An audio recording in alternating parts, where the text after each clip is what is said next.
Hello again, everybody. Welcome to yet another edition of Journey Through Sports and Life. Delighted to have you on board. And we're going to be talking about all facets of sports when we share with you our special guest today. As they say, 3, 2, 1, we're on the air. We'll explain that momentarily. But in the meantime, that's something we have all heard for many, many years. And we're going to be able to tell you one of the people that has said that for many, many years and what he continues to do in the world of sports. But in the meantime, hello, ladies. How are you? Doing great. How are you? Well, there's summer's behind us. Labor Day's behind us. You ready? Working hard now? I'm ready for the fall. Are you? You know, it's a good time of year. Football season, NFL is underway. Yeah, okay. That's right. Marnie and Marjorie, and I'm Scott, and we're delighted to have you on board. And I'll tell you what, we're really going to have some fun today because we're talking about somebody that's behind the scenes but makes it all happen in the world of sports for umpteen decades. Right. So, good man and does some great stuff, but he's written a brand new book. And as I said at the top, show us. Take all a right. look. Here it is. It's actually not that big. But. Yeah. Uh-huh. And with that introduction, I'm going to simply say, Robert Steinfeld, my friend, how are you? Good to see you. Why don't you tell us about 3, 2, 1, we're on the air, and what it's all about, and tell the audience what it is that you do and why you came up with that title. Yeah, well, first, thank you for having me on You're the more show. than welcome. It's really nice to meet all of you. I appreciate that. I'm a behind-the-scenes guy. You know, I'm a producer and director, mostly producing, I'm executive producer currently of the Dallas Wings, which is the local WNBA team here. You know, and so I've been in this market for, 5 decades producing sports. I was going to say, as long as I've known you, a long time. Yeah, regionally and nationally. I started out, in journalism. I knew what I wanted to do when I was 9 years old. I was already going down to Channel 8, to sit in the studio with Vern Lundquist and learn from him. And he's in the book. I ended up hiring Vern Lundquist for his first play-by-play college basketball back during the Phi Slamma Jamma era. So I was producing USA Network college basketball, and so I thought he would be the perfect one. And that's when he was still a local anchor at Channel 8. Yeah, Channel 8. The ABC affiliate in Dallas. Right, but he was also the voice of the Dallas Cowboys. Right, exactly right. Yeah. And that's when he decided he wanted to do play-by-play instead of being a sports anchor on the nightly news. Yeah, but I think a lot of announcers, like yourself or talent, have that aspiration.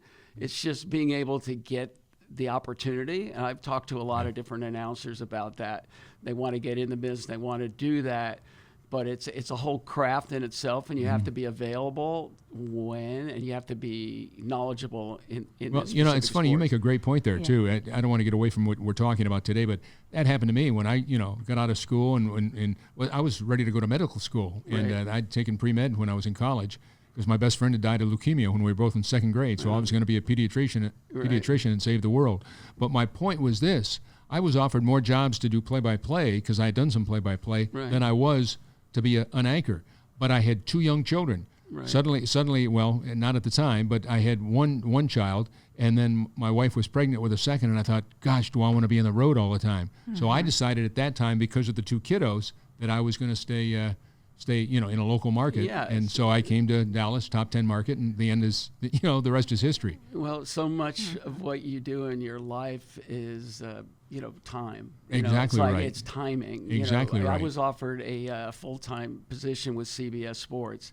It was something that I pushed for, my entire career. This is when I was in my mid-20s. Mm-hmm.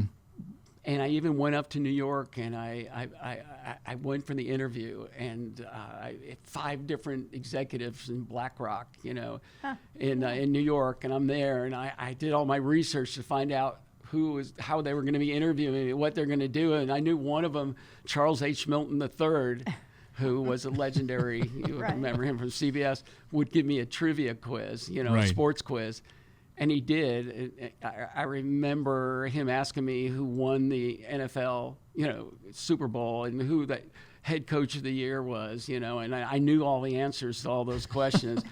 And I felt really good when I left New York. And when I came home, I got a call, and they offered me the job. And it was the hardest decision I had to make.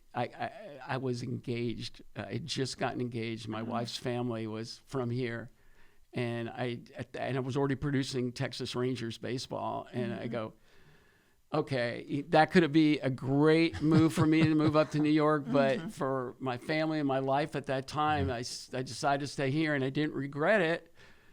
You know, tonight I'm producing a CBS Sports game on CBS Sports Network, a national game, so you never know. No, It you all don't. worked You out all worked out. beautifully. Yeah, So I no, decided hear to you. write this book. Well, like, I didn't necessarily decide that, because who the blank am I? You know, it's like I'm a behind the scenes guy. You don't really know. But I've worked with so many influential people I've respected and looked up to, you know. And certainly names that, people, you know. all our viewers and listeners would know. Right. Yeah. And so I shared those, but I just didn't do that. I wanted it to be a book to where, you know, aspiring journalists could read and learn something. And there's lessons in there. There's some lists in there that I put of things I've learned along the way. Oh, okay, great. Things that I've, as a producer, you know, decisions I have to make on the fly, because I'm making these decisions live. Sometimes with millions of people watching. On the spot.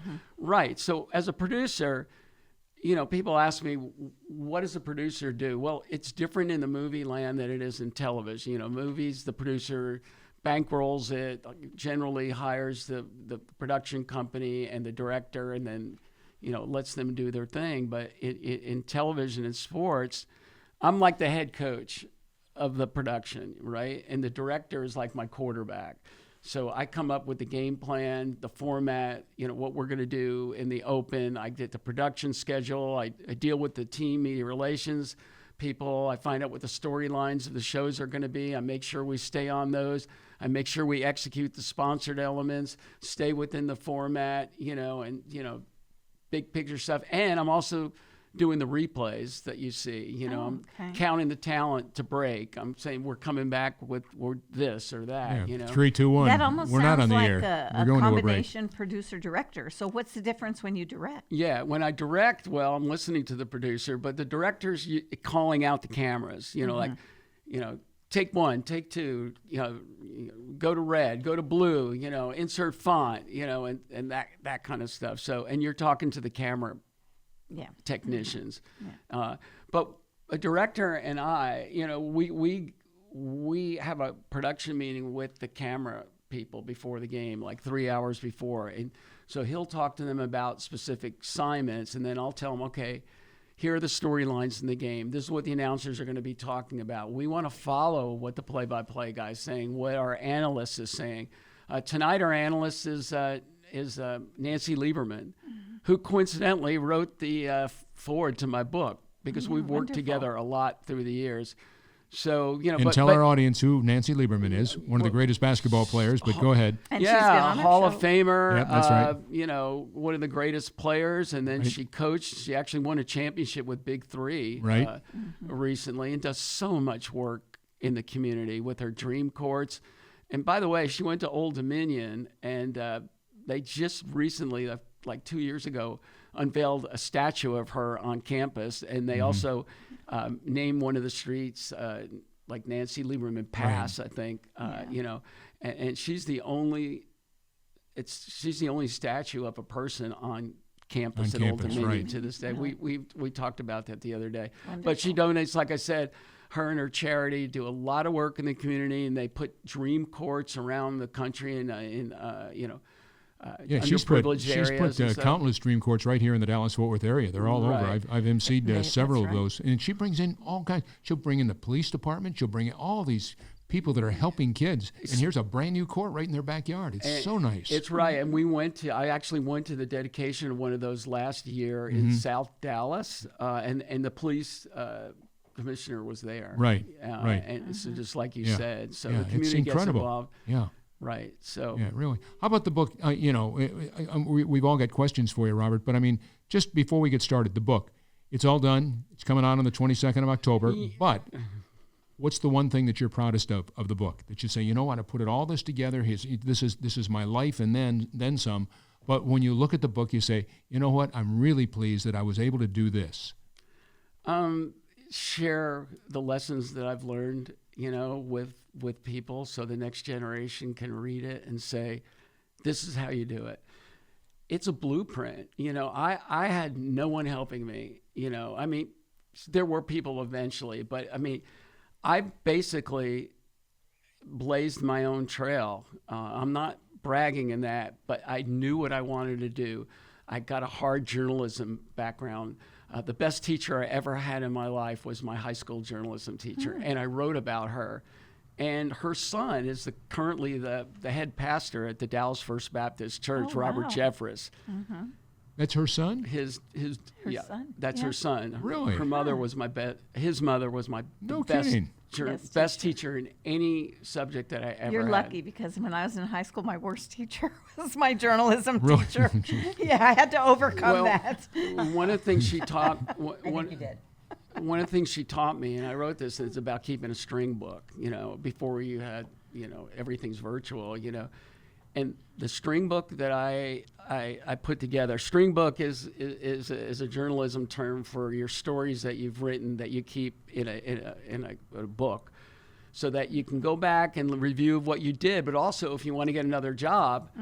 So the editor of the Dallas Hillcrest High School sport in Dallas ended up going to the University of Texas, and that's where I went to school. I applied to 3 journalism schools, in Vanderbilt, Missouri, and the University of Texas. And I was going to go to one of those 3, but if the University of Texas offered me, admission, I was going to go there for sure, because that's where I really wanted to go. Yeah. But the other 2 weren't bad, right? No, They were good journalism not at all. schools. Those are good schools. Which I could have gone to those too. Just, Vanderbilt would have been really nice. Yeah. But that ended up getting me right in on the Daily Texan staff. And in fact, I was writing for the Daily Texan, the student newspaper at the University of Texas, before I was even started classes in Austin. I mean, a month or 2. And the first story I ever wrote, which is in the book, and I can say that a lot, right? It's in the book. The first story that I wrote was the University of Texas football scrimmage, when freshman running back Earl Campbell rushed for 3 touchdowns and aided in 3 more. And I actually kept the string book for the Daily Texan too, which I still have, and a picture of that news clip with permission from the University of Texas Student Media, courtesy, is reprinted in there. And a few other stories that I wrote about why college baseball was not televised at that time. Well, I ended up talking to the ABC, NBC, and CBS and ask them why you don't do it. I wrote a column about that in the Texan.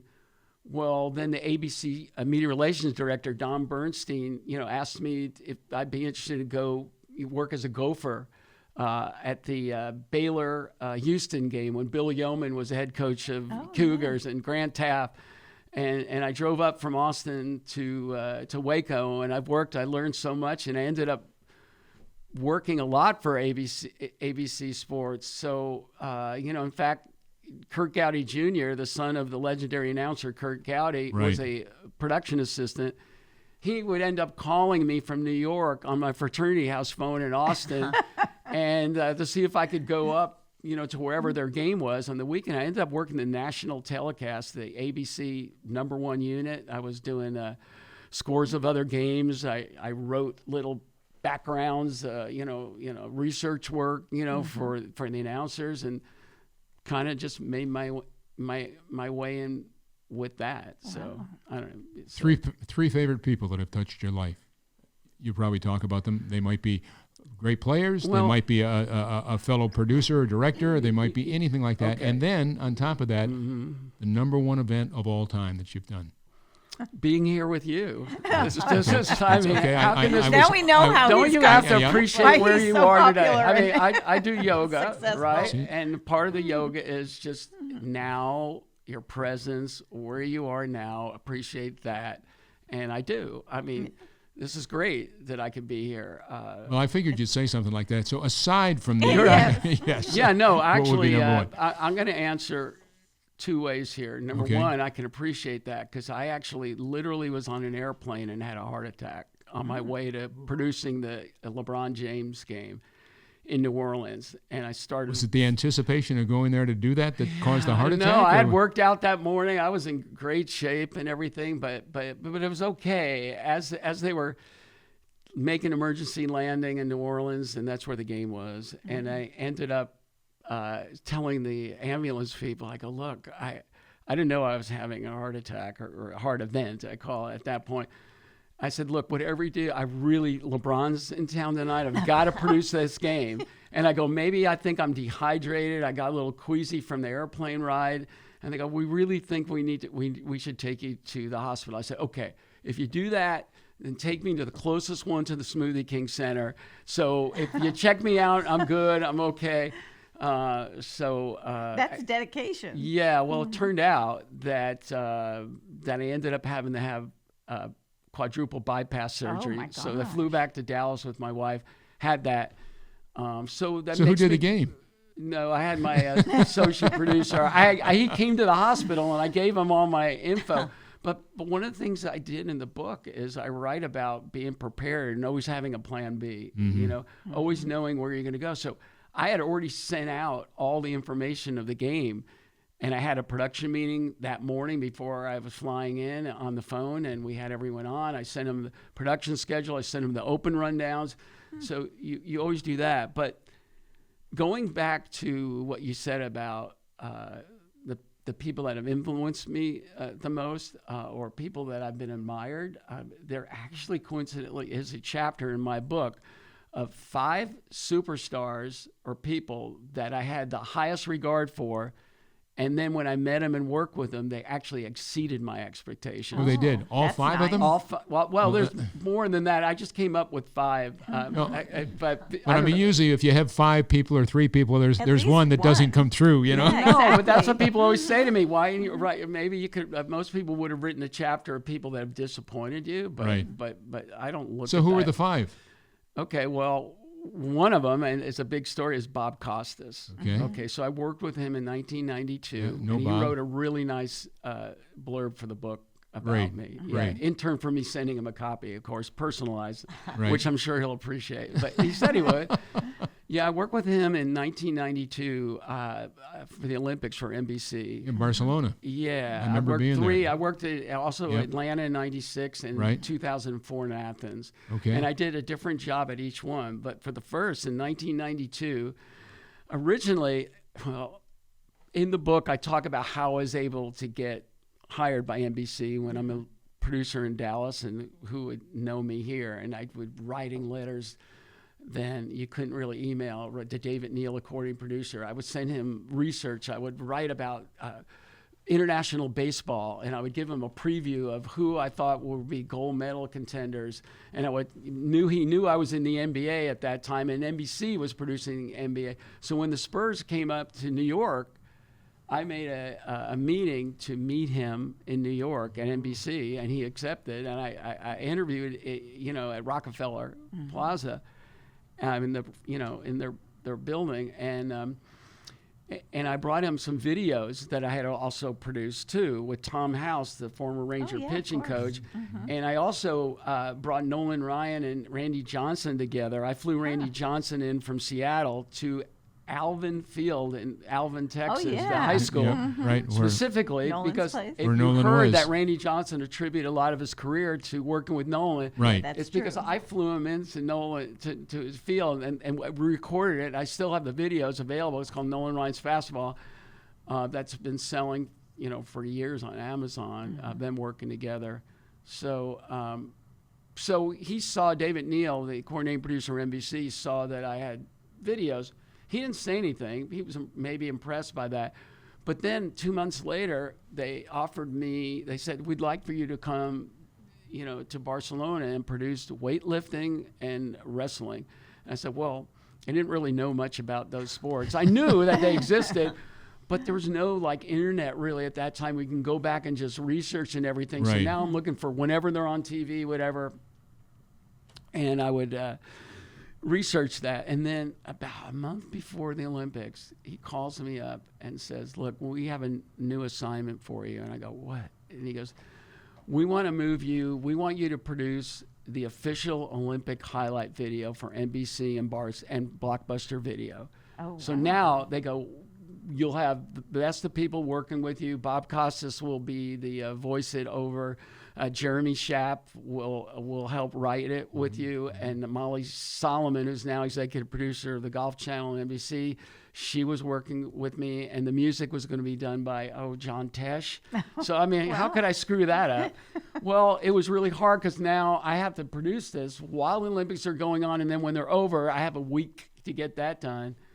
And as they're tearing the IBC down on me, there's like cables going down. There's only 2 edits. I have 5 edit suites going 24 hours, and I'm working overnight to get that done. That's when you had your second heart attack. No, right? not yet. This not was yet. before. God. This is a long story to get to your answer, which I will in a minute. But then before I even got to that, producing that, David goes, "Oh, by the way, we want you to produce a second one while you're in Barcelona too." And I go, "What?"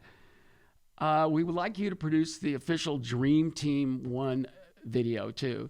So that's Dream Team 1. So I've got to get all this stuff done, and Blockbuster wants to get it out, so it's still current and everything. But I ended up finishing the Dream Team 1 before they pulled the last plug, but I didn't get the official Olympic video done. So we finished it here in Dallas, and then I flew to St. Louis to meet with Bob to finish up the voiceovers. And so this is leading me to why I think he's so special and what makes people at the top of their profession so good. And all of you have shared probably likely stories, but Bob, is in the studio with me, and that picture on the front cover is the me in this audio studio in St. Louis. And he leaves. He says, "I got to leave, and I've got go to Cardinal game. I'm working that tonight at Busch Stadium." So with his son was going to be there. So he left, and then I was supposed to be done around 6 and fly back to Dallas, but it's like 7:30 and I'm still in there, and I get a phone call. And it's Bob Costas calling me from Busch, and I can hear the baseball in the background. He goes, "So were you pleased with my work?" And I go, I'm thinking, how can I not be pleased with your work? Right. You're Bob Costas and everything. I go, but there's a couple of things like in the wrestling or something or some other portion that, is not perfect, but we can make it work. And he goes, "That's not good enough for me." He goes, "I'm going to come back. As soon as I get done with this baseball, I'm going to come back there and I'll do it till you are happy and you think this is perfect." Well, the story doesn't end there. He does come back and we do make it perfect. And then he looks at me and he says, "You know what? I thought you were supposed to fly back to Dallas tonight, and it's kind of late. There's no more flights." And I go, "Yeah, you're right. I think I'm gonna, because I'm gonna have to stay and call NBC and or do something, find a hotel in town." And he says, "No, I want you to come back and stay in my house."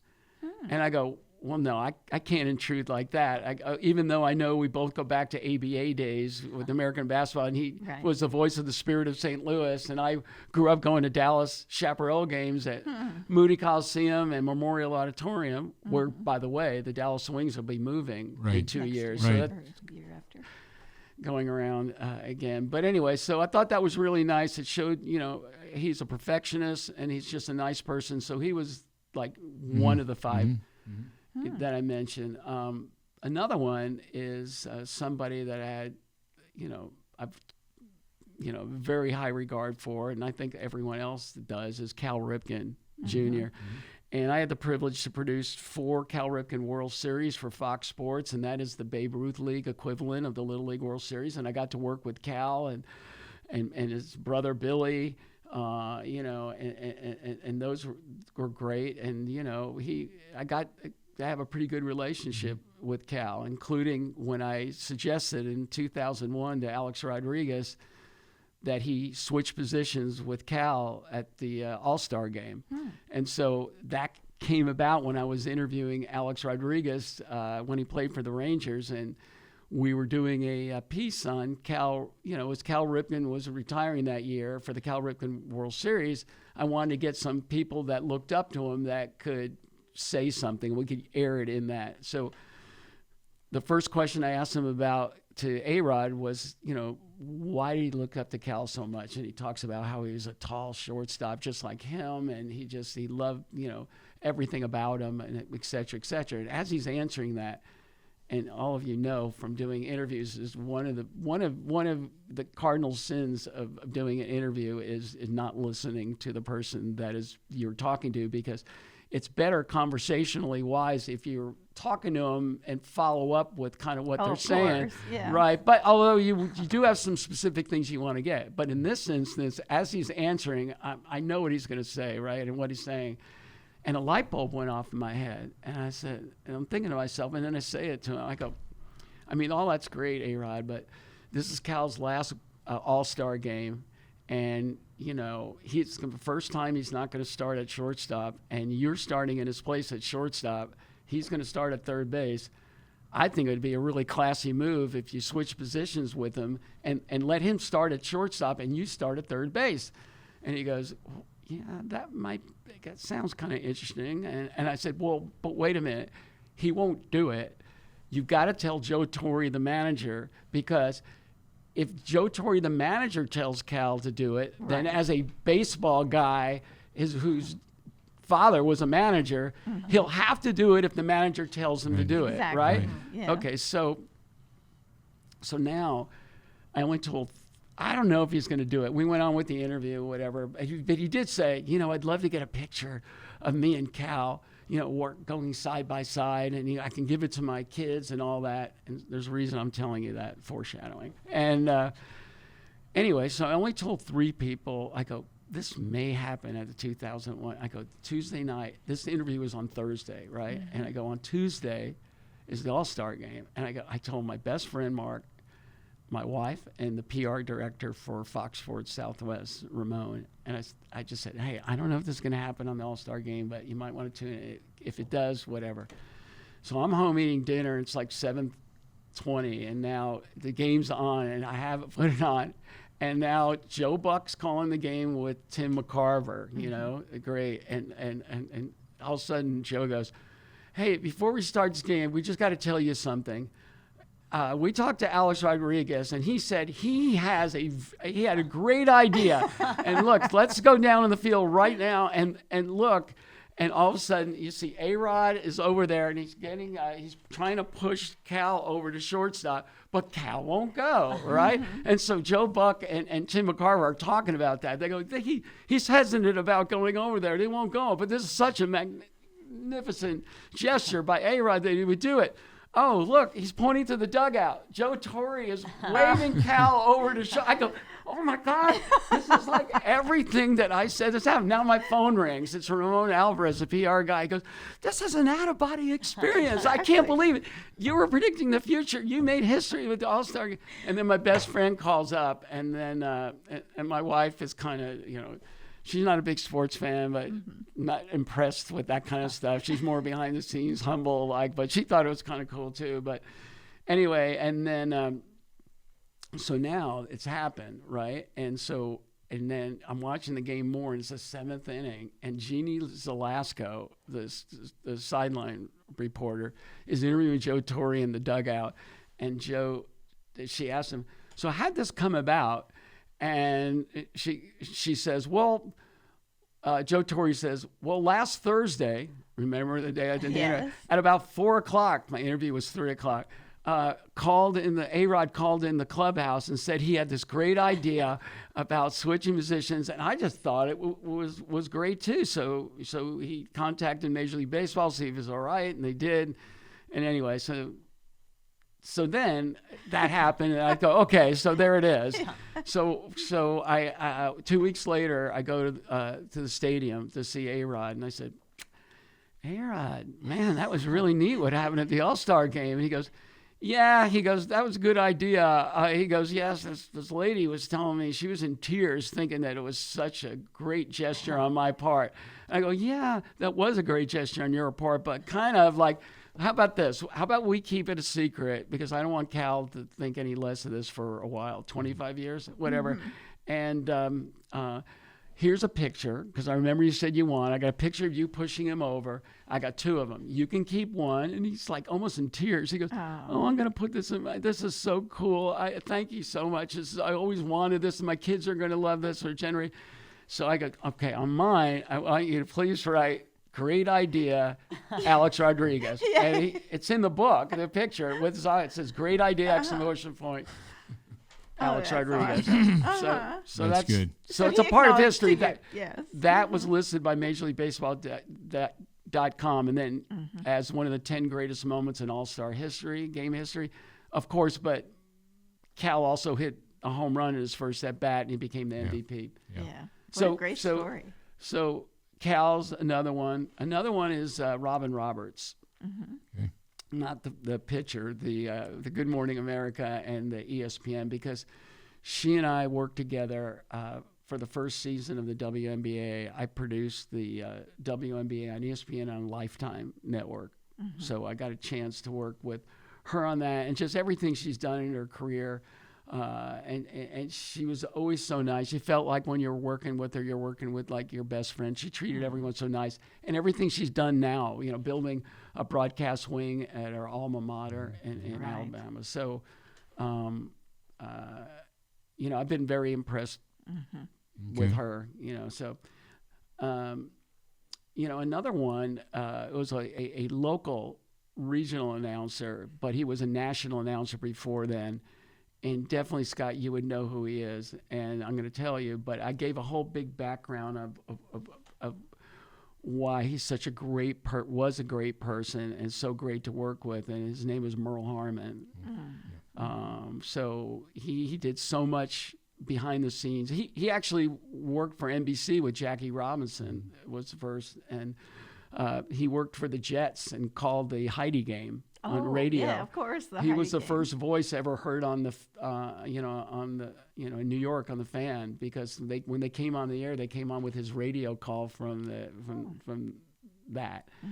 And he did so much here locally behind the scenes, because you probably did some stuff with him. But there was one story I put in the book, you know, was in his church, the air conditioning went out, and there were all these kids from out of town that were supposed to be there doing things and spending the night there and everything. He ended up asking them all to come to his house. Oh, wow. And they all came to his house, and they had a pool party, and they you know, fun. and like, so, and he was just, you know, so great. Just good guy. To work for, Yeah, But interesting. yeah, but I mean, there's other stories, and I talk about some of that stuff in the book as well. So. And your favorite event? Then we'll Yeah. get to some questions here from Marnie and Marjorie. Well, like I told you, other than today, no, I think doing the Olympics was great. Yeah. And, you know, like in 1996, I could not believe that NBC actually asked me to produce the first ever beach volleyball venue. And I'm going, okay, how are they not putting their staff people on this? This is like, I go, this is cool. They just don't know, you know, and they didn't use lights then. They didn't have prime time because they didn't know, you know, and so I was done by 5 or 6, but I didn't stop. You know, I was pushing for more coverage of it. So I would go into the IBC and, you know, build highlight packages and say, hey, here's something that happened today. You should get this on. There's this story, you know, storylines, you know, things. It's everything that Dick Ebersol told us what we should do is, you know, is following the storylines, the big women, you know, viewership, and everything. Well, after I was done with beach volleyball, they asked me to stay to produce some volleyball, indoor volleyball too. And I was there, you know, on the night of the bombing at Centennial Park. Our hotel was right across the street from. I didn't even know what had happened, but I heard a bunch of sirens. And you know stuff. what? I had no idea. I just done my show from the park. Yeah, wow. Like just 50 feet, 100 feet from where that took place. Yeah, and that took place like at 1:30 in the morning. Well, yeah, and my son called me and I was talking to Carl Lewis in the Chamber of Commerce building, which was right nearby. And all of a sudden I'm going, what's going on outside? And my son called me on the phone and told me what was going on. Dad, are you all right? Yeah, I had no idea. And so I called the station, and they said, get over, and boom. So I never went to bed that night. Yeah. I was up all night.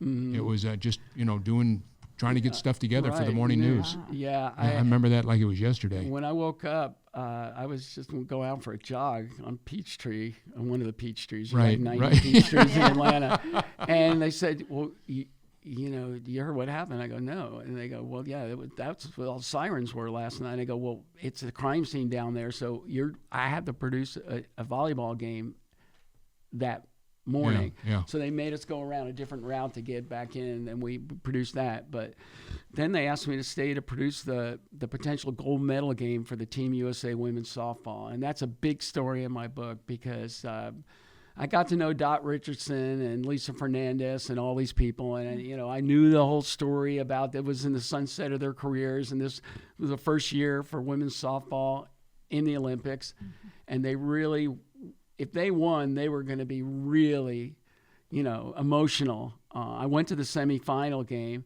and it was everything that Dick Ebersol, the head of Olympics, for NBC wanted. Patriotism, electricity. Dot Richardson, who was putting her medical career on hold mm-hmm. to go for this gold medal, and everything, and then they got into the championship game, and so now I'm supposed to produce that game, and I have my crew and everything, and so in the morning, NBC gives you these little green sheets under your door because no email. Than so much. Mm-hmm. And so I look on and I'm going down the rundown, and I don't see my game in there. I just see 30 seconds of highlights of women's softball. And so I called David Neal, the guy that had hired me originally, coordinator producer, and I said, hey, what's going on? You asked me to stay to do this. We got the crew. And he goes, well, they just made the decision. This is what they want to do. The Olympic festivals that night, the gymnastics, and whatever, and there's something else going on, but no real gold medal events. I don't know why they were not going to tell. I understand live, you don't know what's going on with a game. You can't, devote, an hour to a game that you don't know when it's going to end or what the score is, but you can virtually do it. You could say, okay, you're in the 9th inning. You can go to it at that point or slide it mm-hmm. a little bit. And so he said, why don't you come down? This is like at 8 in the morning. And he goes, why don't you come down to our meeting at 9:30 with all the executives and state your case? I go, okay, well, this could be the end of my career. So now I go down to the meeting. There's only like about 20 people in a room with square table. And I remember where everyone was sitting and who the executives, Dick Ebersol right there, Tommy Roy, the executive producer, mm-hmm. The Marty Yukovich, the programming director, and a few other people, and David Neal's over here, and I'm back here like this tape where I am now. So they're going through minute by minute. Here's what we're doing in the prime time tonight. It's so and so blank gymnastics festival, 9:45. Highlights of the women's softball if they win, and I go, okay, here it goes. I raise my hand, and I go, what am I? I go, Dick, I just got to tell you, this is everything that you've said about the Olympics. You've got the women, the patriotism.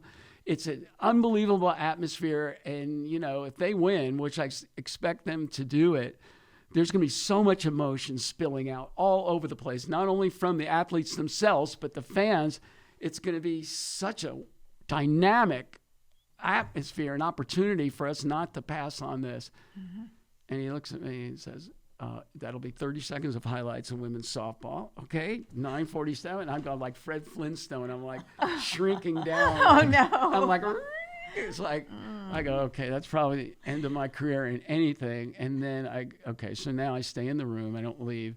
And it's like 30 minutes later, they go, okay, 10:55 p.m., if they win, we'll do a 45 seconds of additional highlights, 45 seconds. So I go, okay, do I do this? Do I dare stand up for women's softball again? Do I put my career at jeopardy? And I go, I'm thinking to myself, well, I'm kind of be a coward if I don't. And if I do, it's like, what do I have to lose? I've already done it once. So so he gets to that point, 10:05, I go, Dick, I can't express enough of that we should, if we could reconsider this, showing more of this game, it's going to be whatever. And he says, I think Bob Costas can do a good job with 45 seconds of highlights. How can you argue that, right? Mm-hmm. But it wasn't live, so then that was it. And I felt bad, but good that I did it. And then the meeting's over, and I'm walking out, and no one's saying anything or backing me up before or during. It's everyone's silent, right?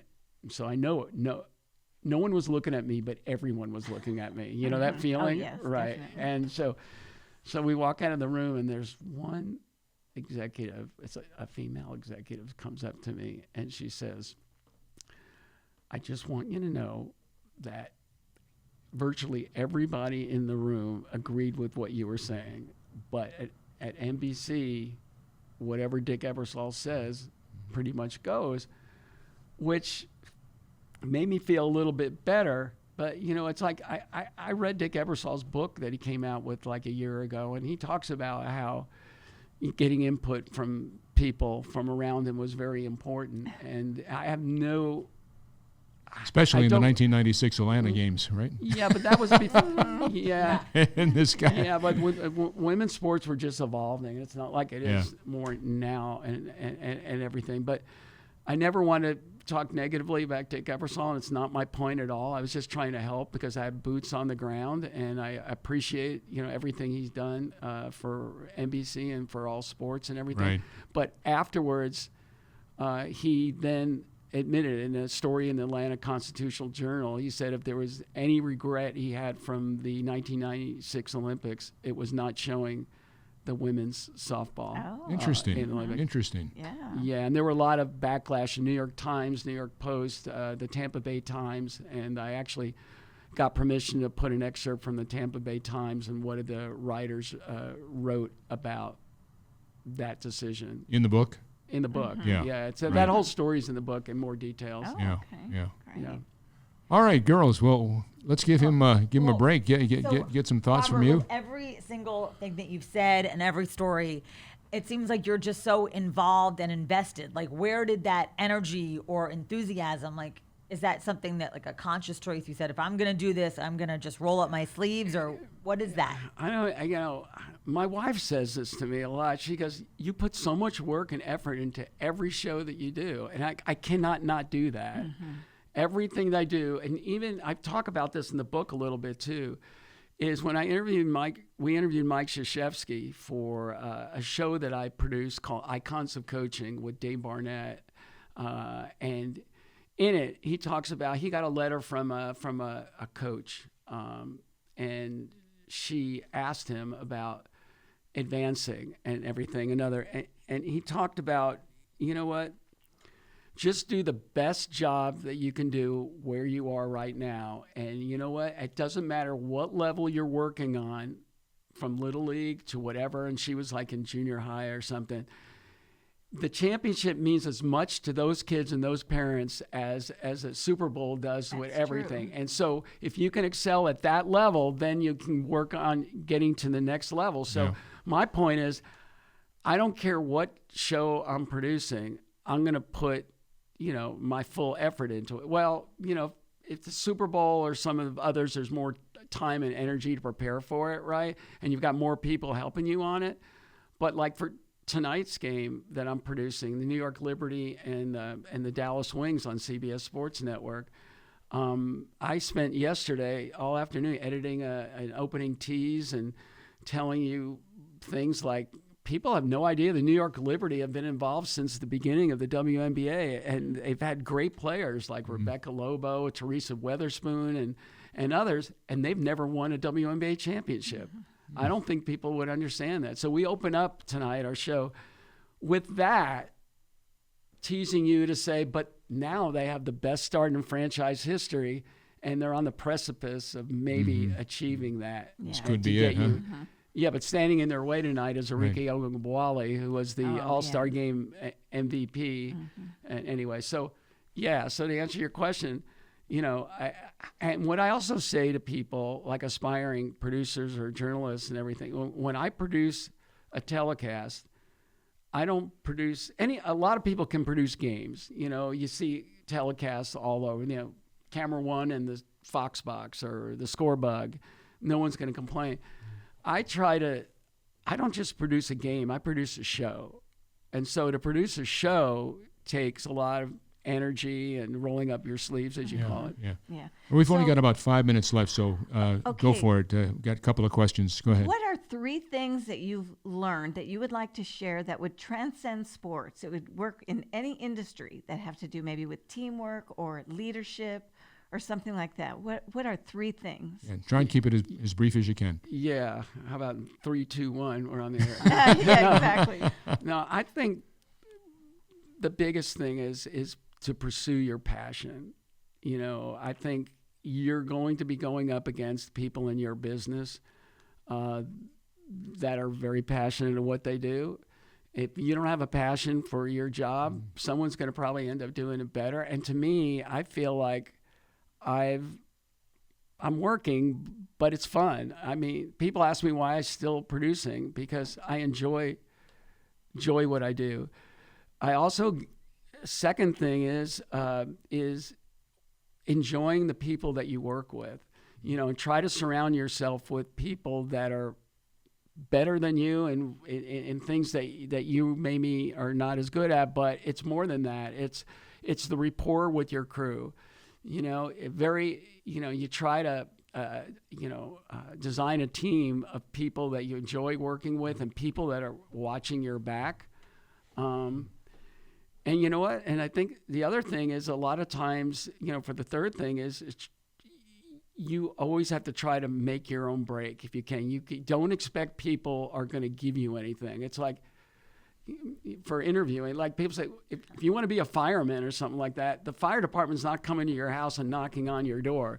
You need to apply yourself and go out and get it. Don't wait. To me, it's like procrastination doesn't really work. You know, it's like, just if you want to be a sports producer or you want to be an announcer, do it. Like, you know, a pet peeve of mine is in college where people come up to me and when I speak around campus, I will at University of North Texas next month. I'll be there.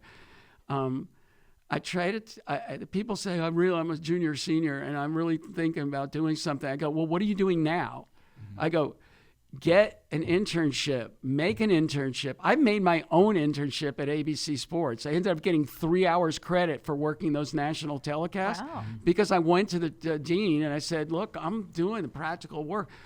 I don't want you to graduate from college and now ask me, give me a job. Right, right. All right. So, that's great. We got 2 minutes total, so make it brief, but wrap it up. Everything that you shared with Marnie and Marjorie and I and the audience. 3, 2, 1, we're on the air. So what do you want your legacy to be someday? All that you've shared with us, what is it that when somebody says, you know, Robert, are you kidding me? Yeah, I remember him well.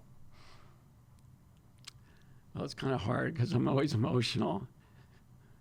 It's not really the book. I want that, you know, the legacy is for my family. How many kids and do you I have? write about that. My son and daughter, and I have 2 little beautiful granddaughters that are about to be 2 years old. I want them to be proud of what their grandfather did, and my kids. And family is the most important thing. It's like I talk to my other people about that, my family and everything. It's like you can have that. You can have your career. You can have money and everything. But when that's gone and everything, all you have is your family. And that's the most important thing for me. Totally understand. Wonderful. Totally Yes. understand. I Great do answer. too. Great way to end it. You got 20 seconds to tell them what you thought. No, thank you. I love the emotion, and that's part of who your character is, and clearly that's why we love the stories that you've done, because you bring all that emotion and kindness and consideration. So Yeah, thank you you. see with greater depth. You're not just seeing the surface story, but you really can reach the depth of a story. And I could tell that it just comes naturally for you, and that's wonderful. Well, there's a lot. I've been in business. I appreciate what you said, but it's been 5 decades, so that's why we kind of shared it. Like I was telling you guys before we came on, it's like during the pandemic when I had nothing to produce, my wife said, you know what, you're starting to get in my hair. Why don't you go write a book or something? So I did, and so it's available worldwide. October 22nd. October, yeah, you can pre-order it. You can order it now anywhere. Amazon, Google. Yeah. TCU Press is publishing it. It's available. October 22nd is a big release. Robert Steinfeld is the author. He has been our special guest. always good to see you, my friend. 3, 2, 1, we're on the air. The name of the book. And we simply say until next time, for this edition of Journey Through Sports and Life, on behalf of Marnie and Marjorie and yours truly, Scott, we thank our special guest, Robert Steinfeld, October 22nd. Don't forget, 3, 2, 1, we're on the air. So we simply say to you, till next time, 3, 2, 1, we're off the air. So long.